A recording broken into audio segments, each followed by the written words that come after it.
Isang most wanted person ng Tiklo sa isinagawang intel-driven operation ng PNP sa Zamboanga del Norte dahil sa kaso nitong frustrated murder.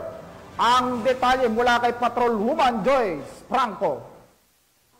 Ang isang most wanted person municipal level sa kasong frustrated murder sa isinagawang intel-driven operation ng Katipunan Municipal Police Station kasama ang 5th SOUMG, CNPIU, ZDN MARPSA sa Barangay Sinuyak, Poblasyon, Katipunan, Zamboanga del Norte. Kinilala ni Police Major Benjamin Napigit, Chief of Police ng Katipunan MPS, ang naarestong suspect na si alias Dar, 18 anyos, lalaki at residente ng Purok 3, Barangay Sinuyak, Katipunan, Zamboanga del Norte. Ang suspect ay nahaharap sa kasong frustrated murder na may nirekomendang piyansa na nagkakahalaga ng 200,000 pesos. Nasa kustodiya na ng Katipunan MPS ang suspect para sa maayos na dokumentasyon at tamang disposisyon. Patunay lamang na ang pambansang pulisya ng Pilipinas, katuwang iba't ibang ahensya ng gobyerno ay patuloy sa pagpapatupad ng kanilang sinumpaang tungkulin kontra kriminalidad na naaayon sa agenda ng gobyerno na itaguyod ang kaayusan at kaligtasan ng publiko, kapayapaan at seguridad na magkaroon ng maunlad na isang bagong Pilipinas.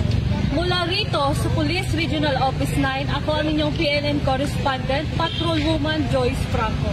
Alagad ng batas, tagataguyod ng balitang pulis.